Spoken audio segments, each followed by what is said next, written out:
Di dalam sebuah hadis yang diriwayatkan oleh Ibnu Hibban di dalam sahihnya, Nabi sallallahu alaihi wasallam bersabda, "Ala ukhbirukum bi afdhala min darajati siyami was salati was sadaqah." Ujar Nabi, apakah kalian mau aku beritahu kalian tentang satu amalan yang lebih afdal derajatnya daripada puasa sunnah, salat sunnah, dan juga sedekah yang sunnah. Kalau kita bicara puasa Ramadan dan salat fardu itu kan ada kisah itulah, itu sudah derajat tertinggi. Tapi di sini dikatakan, apakah kalian mau aku beritahu satu amalan yang lebih tinggi derajatnya daripada berpuasa dan salat sunnah, begitu juga sedekah yang sunnah. Maka sahabat menjawab, bala inggih ya Rasulullah. Maka Nabi menjawab, islahu dhatil bayin, yaitu kamu berusaha memperbaiki hubungan orang yang sedang putus hubungannya. Jadi ketika kita tahu di kampung kita ada dua keluarga yang sedang kada betaguran,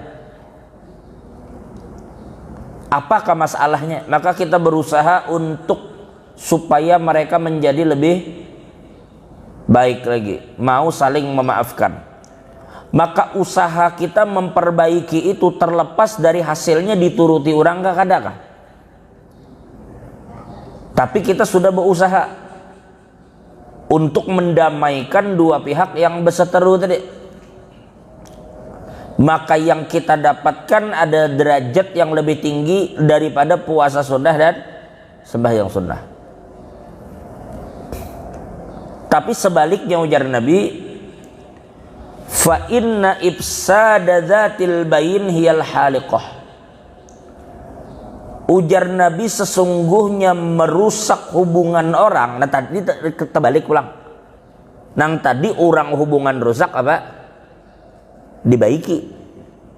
Ini hubungan orang baik dirusak. Hah? Kebalikannya nih.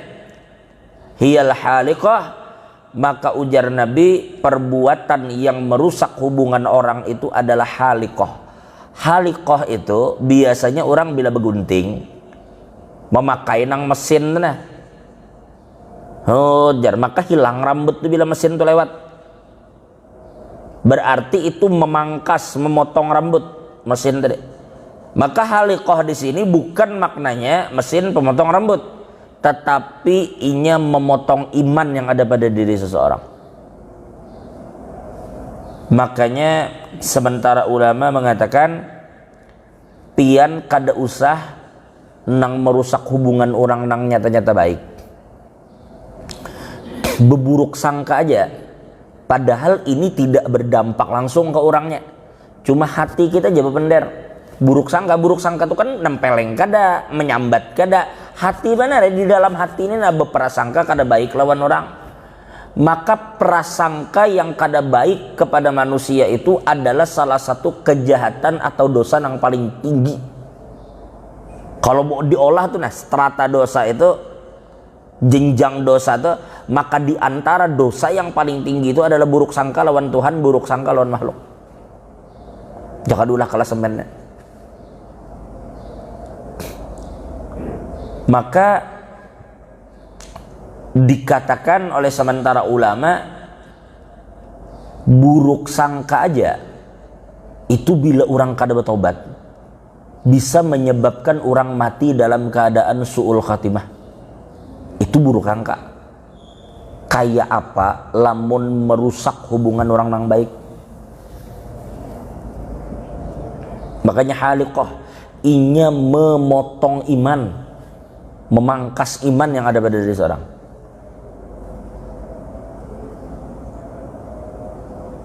Coba lihat. Wa yurwa anin Nabi, dan diriwayatkan Nabi bersabda sebagaimana hadis dari Imam Tirmidzi, hiyal haliqah la aqulu tahliqus sya'ar. Ujar Nabi, yang aku maksud pemotong ini bukan memotong rambut, walakin tahlikud din, tetapi memotong agama. Makanya jangan heran di dalam hadis yang sahih sebagaimana diriwayatkan Imam Bukhari dan Muslim, Nabi bersabda, la yadkhulul jannata namam. Ujar Nabi, tidak akan masuk surga orang yang ketujuh adu domba. Kalau ujar bahasa kita Banjar tuh adu asah. Kalau bahasa orang Wahid itu provokator. Ketujuh bana melihat orang beributan.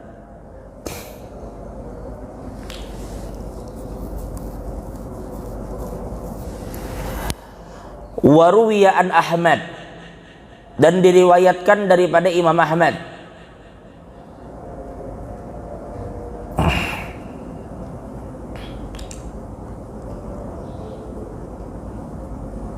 khiyaru ummati alladzina idza ru'u dzukirallah. Umatku yang terbaik, bila kita hendak mengetahui umat Nabi itu yang terbaik atau umat Nabi yang pilihan, alladzina idza ru'u dzukirallah, yaitu orang yang apabila mereka itu dilihat maka orang-orang akan ingat kepada Allah. Bila kita melihat sidin maka kita ingat lawan Tuhan. Itu orang-orang yang dikatakan khiyaru ummati. Nah, la ilaha illallah. Makanya jangan heran apabila orang tuh ada memang yang Allah jadikan mereka itu qabulun indan nas, mereka itu diterima di sisi manusia. Bahkan manusia tuh merasa tanpa mendengar kata-kata, melihat orang tuh aja mereka akan segera ingat lawan Tuhan. Menarik mereka. Makanya dalam beberapa hari ini kan di Indonesia ini rame dengan datangnya Sayyidina Al-Habib Umar. Itu menarik orang-orang, sehingga nang orang-orang datang kepada Sayyidina nang tadinya kada berjilbab jadi berjilbab. Meskipun di luar itu terkadang setelah terpisah ya, tapi itulah kita itu tertarik dengan, makanya dikatakan almar'u ala dini khalilih, seseorang itu akan dipengaruhi oleh agama dari kawan paraknya. Coba kita tuh lah artis-artis atau orang-orang yang selama ini kesana kamari kadang menutup auratnya, ketikanya bertemu dengan orang-orang soleh maka ia akan menyesuaikan kayak apanya datang. Bukti bahwa seseorang tuh akan dipengaruhi kemananya berkumpul. Pejabat sekalipun biar kalau nya mau datang jalah ke majelis taklim, kada bakalinya datang dengan pakaian dinasnya. Nya berusaha menyesuaikan diri kayak orang di majelis, karena itu majelis itu mempengaruhi. Ala dini khalili, seseorang itu akan berada sesuai dengan bagaimana agama kawannya, kawan karibnya. Maka ketika kita dekat dengan orang-orang yang selalu berzikir kepada Allah itu, maka akan ada dampaknya kepada kita juga. Makanya sahabat itu bekesah lawan Nabi, ya Rasulullah, kami ini bila sudah terkumpul lawan pian, rasanya tuh model, iya rasanya itu kayak malaikat dah. Bila sudah terkumpul lawan Nabi, maka semangat beribadat itu ada. Tapi bila terpisah lawan pian, ya itu tuh kadang-kadang peribahasanya tuh iblis tuh kada wani ma'anui. Bila para kawan Nabi bila sudah jauh ya tak bulik pulang gitu. Ya tapi tetap jangan sampai kesalahan dosa-dosa yang kita gawi ketika jauh dari orang-orang soleh itu menjauhkan kita dari orang solehnya. Cukup sudah kita sekali tersalah yaitu berbuat dosa, maka jangan pulang orang-orang baik itu ditinggalkan. Ya ujar orang-orang bahari itu, bila kita tuh belum kawa meninggalkan maksiat, maka taat jangan ditinggal juga kita. Kada dapang kita nih nang kada berdosa. Lah, ada orang para jamaah. Orang ini dikenal sebagai tukang minum. Orang ini dikenal sebagai tukang judi. Lah, dikenal orang kayak itu, ialah pertanyaannya kira-kira tukang judi ini sepanjang hidupnya adalah nyoba buat baik. Hah? Orang nih bila dilihat nang siang kelakuannya kada baik, atau mohon maaf bebinian yang inya terpaksa harus melakukan perbuatan nang haram. Kada tahu kita kayak apa nya tengah malam meminta ampun lawan Tuhan. Tapi nang dilihat kada baik dari diri orang nih.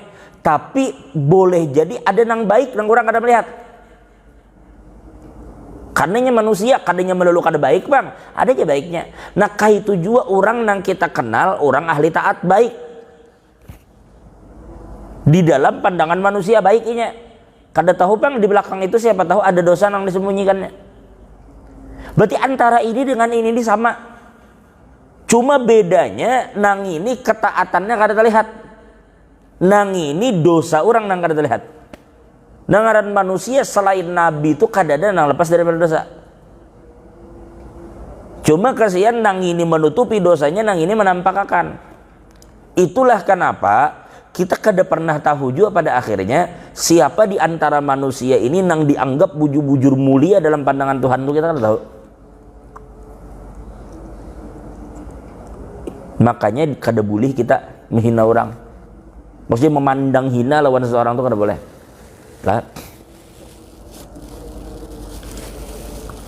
Memandang rendah. Orang bila berbuat maksiat kita wajib mengingkari. Itunya berbuat maksiat kita kada setuju dengan maksiatnya.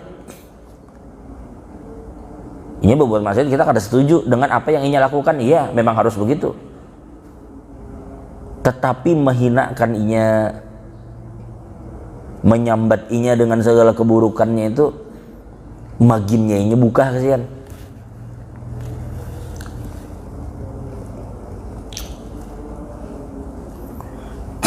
Itulah orang-orang yang kadang-kadang memiliki rahmat. Nang kayak orang tua lawan anak.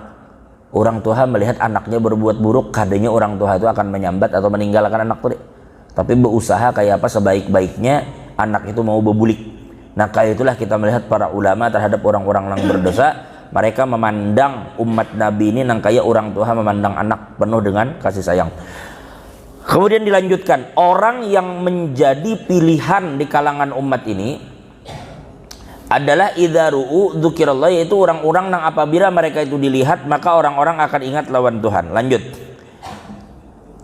Wa syiraru ummati, adapun umatku yang paling buruk, ini kebalikannya. Tadi kita katakan umat yang apa? Apa tadi? Umat yang terbaik. Biar Anda melihat dari kalangan umat Nabi ini siapa orang terpilih. Orang terbaik yaitu orang yang bila dilihat orang akan ingat lawan Tuhan. Hanya dengan melihat, apalagi mun bersama. Yang kedua, siapa orang yang paling buruk di kalangan manusia? Al-masya'una bin namimah, yaitu orang yang berjalan ke sana kemari untuk menyebarkan adu domba. Itu nang buruk. Hah? Apalagi mengadu domba orang-orang baik. Ini aduh sudah buruk pulang. Mengadu domba itu buruk. Sedang pulang nang diadu dombanya orang nang apabila dilihat orang ingat lawan Tuhan nang itu di domba coba buju-buju cilaka orang manusia kan.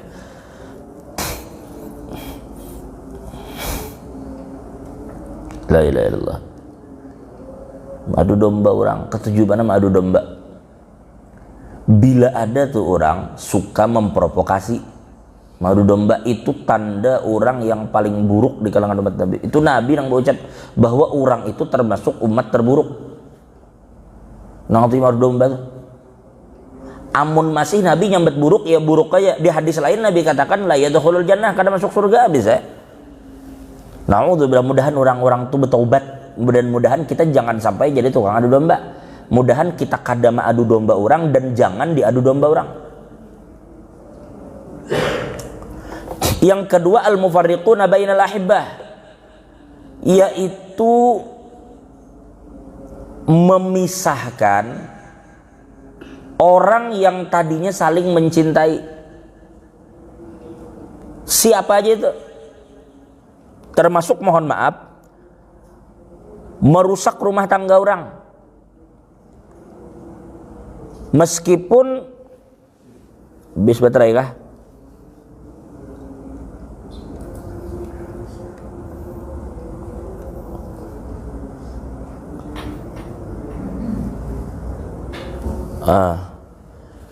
Meskipun mana baterainya sih, mana baterai kelihatan.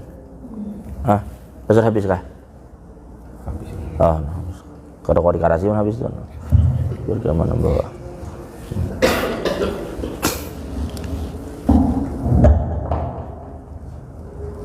Ya.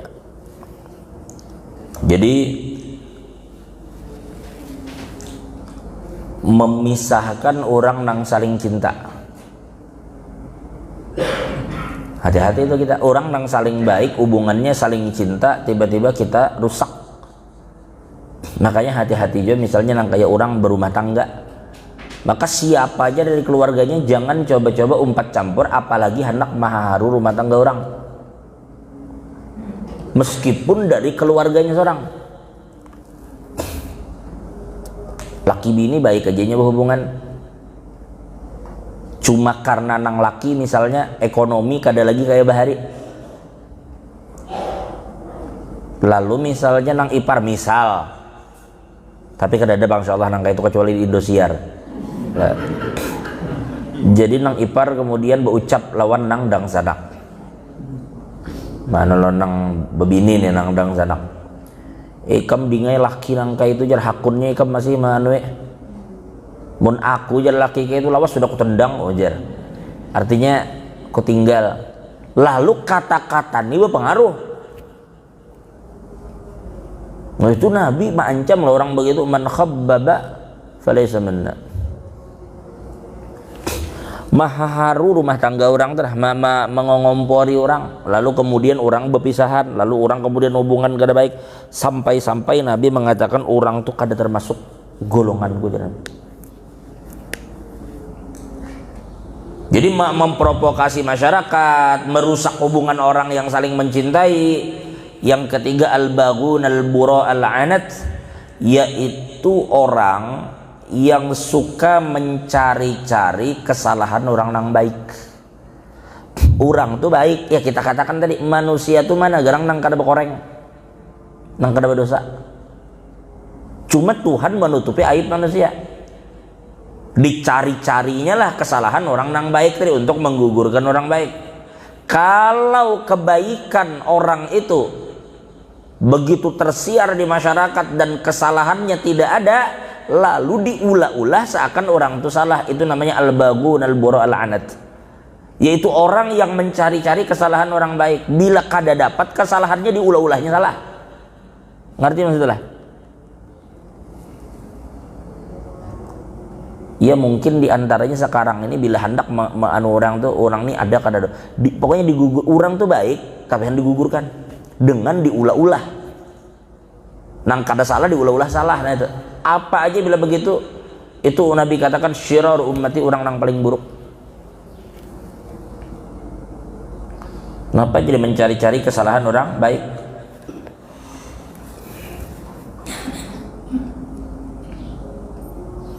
Nang ada cari-cari kesalahan orang tuh kada baik. Kada ada kepentingannya kita mencari kesalahan orang, kecuali orang-orang yang memang ditugaskan untuk itu. Maksudnya apa? Maksudnya ada penyidik yang memang disuruh untuk menyelidiki kesalahan para pelaku-pelaku kriminal misalnya. Nah itu lain biasanya. Tapi orang baik kada ada apa-apa dicari-cari.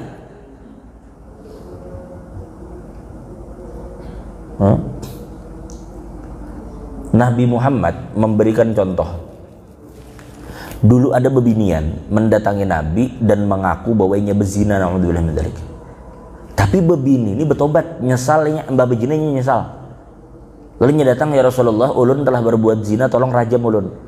Dan itu Nabi aja sorangan, kada ada orang lain. Maka Nabi kada menggubris kata-kata si bebini tadi. Jalan aja Nabi. Bebini ini ngaran takutan dengan dosanya tetap jakar tenang. Ya Rasulullah, rajam ulun, minta rajam ulun. Maka Nabi berjaya sampai Nabi itu bersengaja mendatangi kumpulan sahabat. Sekiranya kalau logika kita, bebini ini amping sudah berpandir, bejauhinya.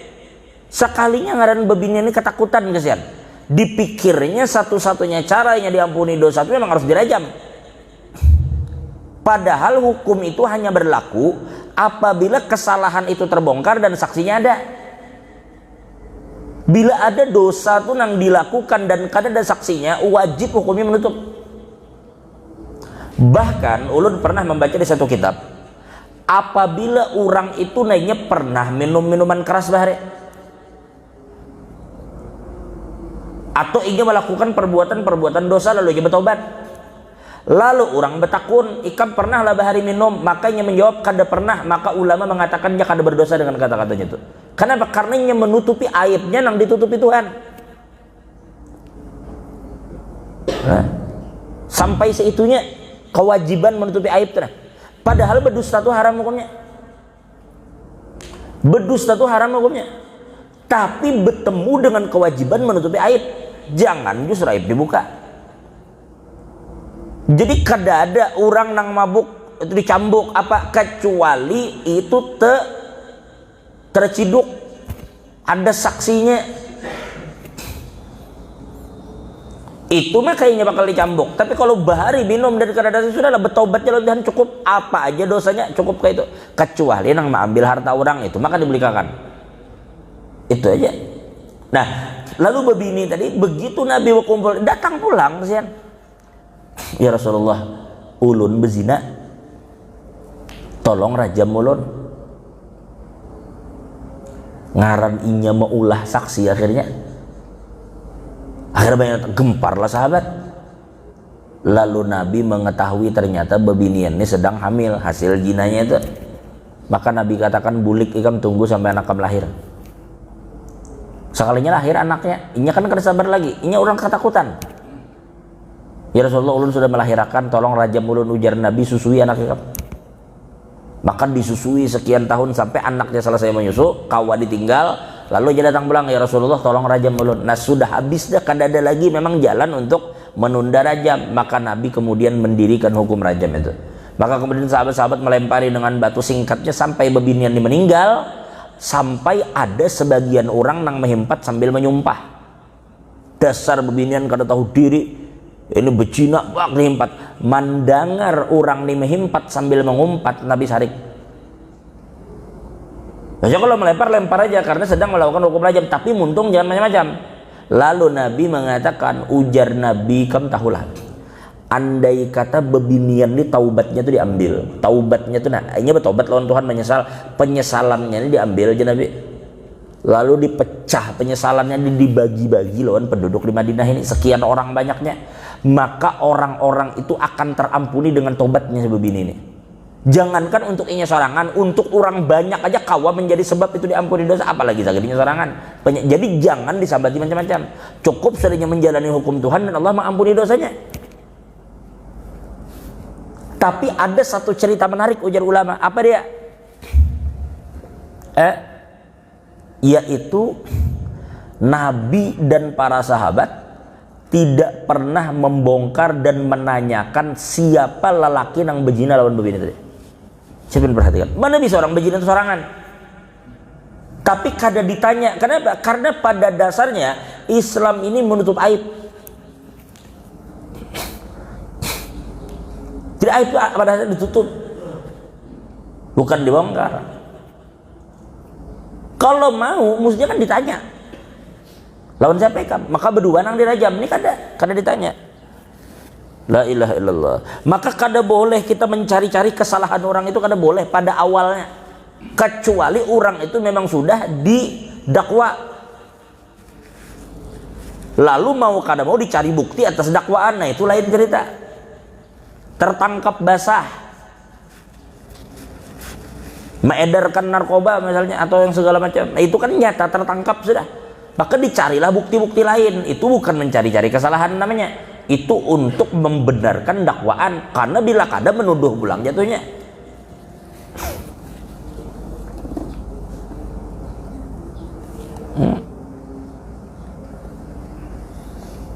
Makanya bahkan kayak itu juga, kalau kayak polisi aja ada istilahnya tuh apa, asas praduga apa tak bersalah.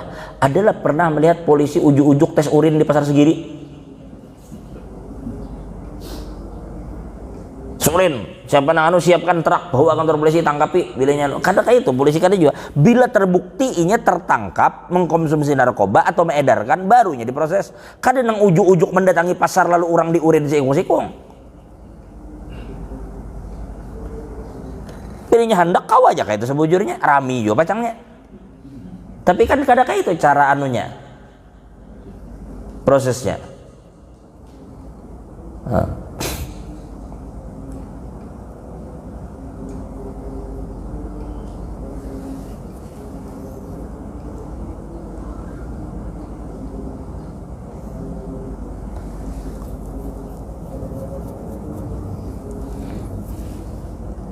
Nah ini kemudian ada satu cerita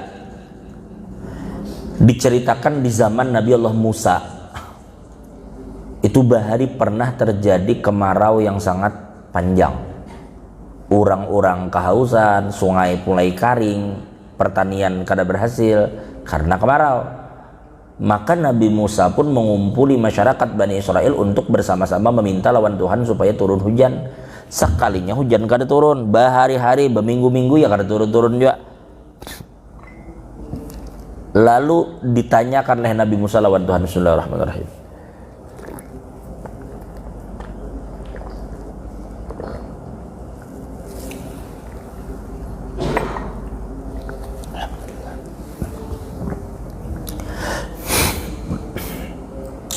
Ditanya oleh Nabi Musa, ya Allah kenapa hujan kada turun? Nang tuha turun, nang anom turun, nang laki turun, nang bini turun, nang sehat turun, nang garing turun, berdoa tetap hujan kada turun.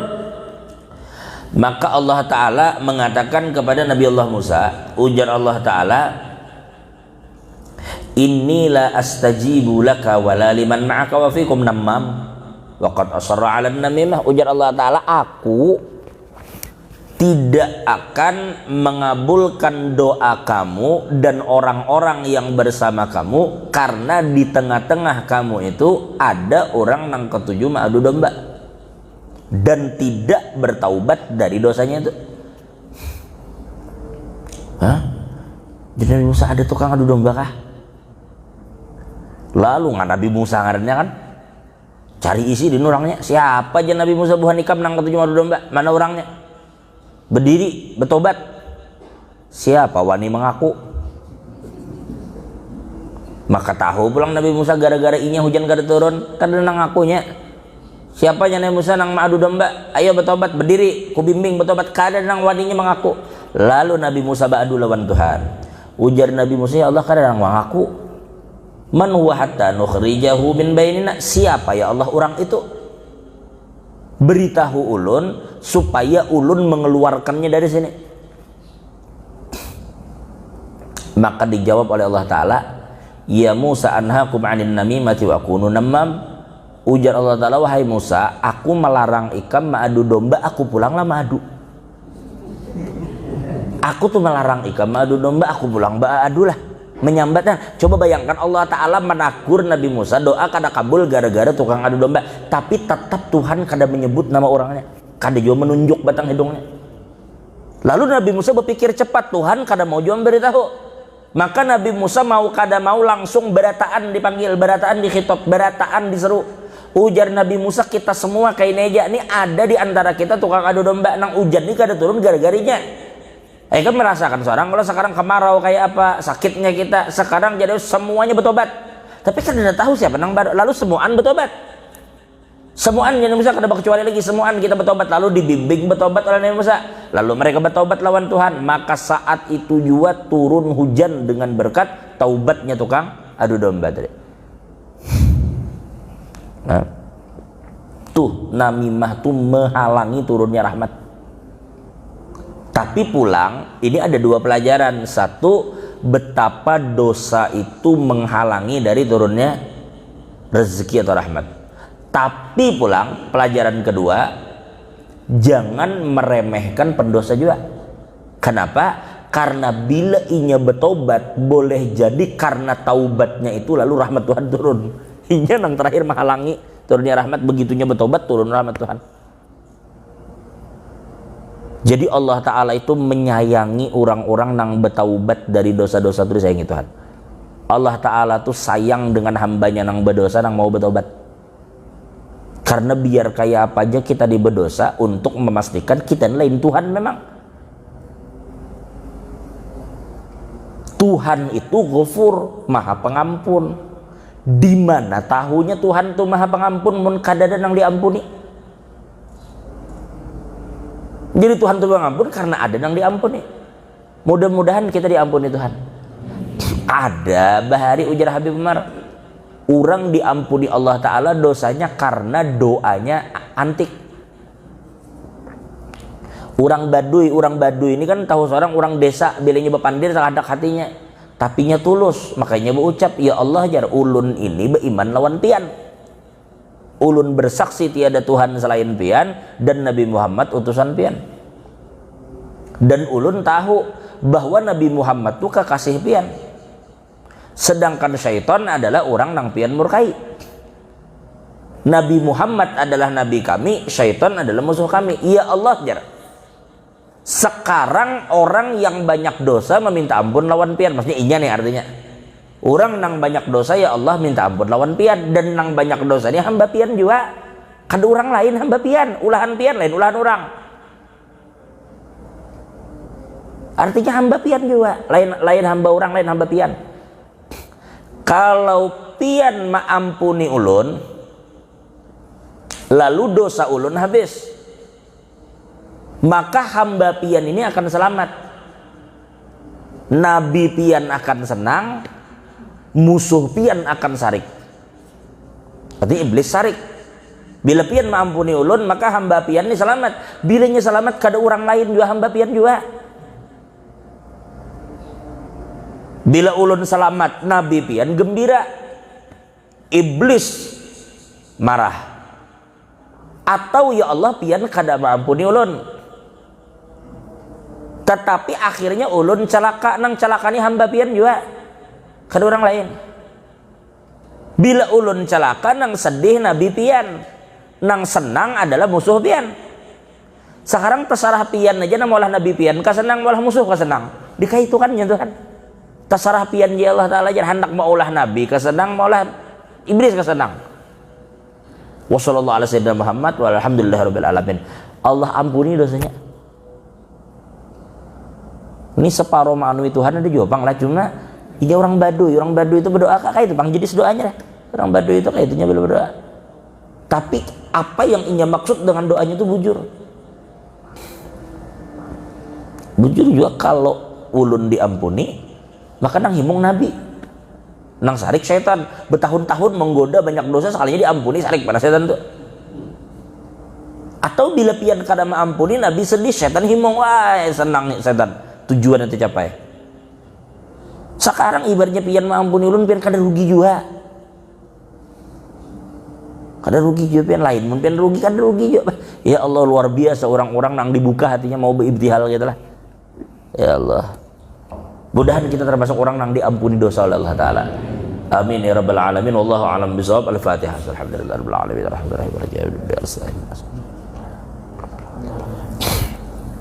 Kita baca Fatihah lagi sekali. Mudah-mudahan Sayyidina Habib Umar insyaallah akan berangkat, beliau bulik menuju ke Hadramut. Mudah-mudahan diberikan keselamatan, kesehatan, keafiatan sampai ke Hadramut. Begitu juga semua orang yang sedang ada di Palangka malam tadi ikut majelis, ada yang di manapun bulik ke kampung barataan jamaah, mudahan selamat sehat afiat, dan mudah-mudahan barataan kabul hajat dunia akhirat. Ala hadhihi niyah wa ala kulli man wa bihi sallallahu alaihi hadratin nabi al-Fatihah.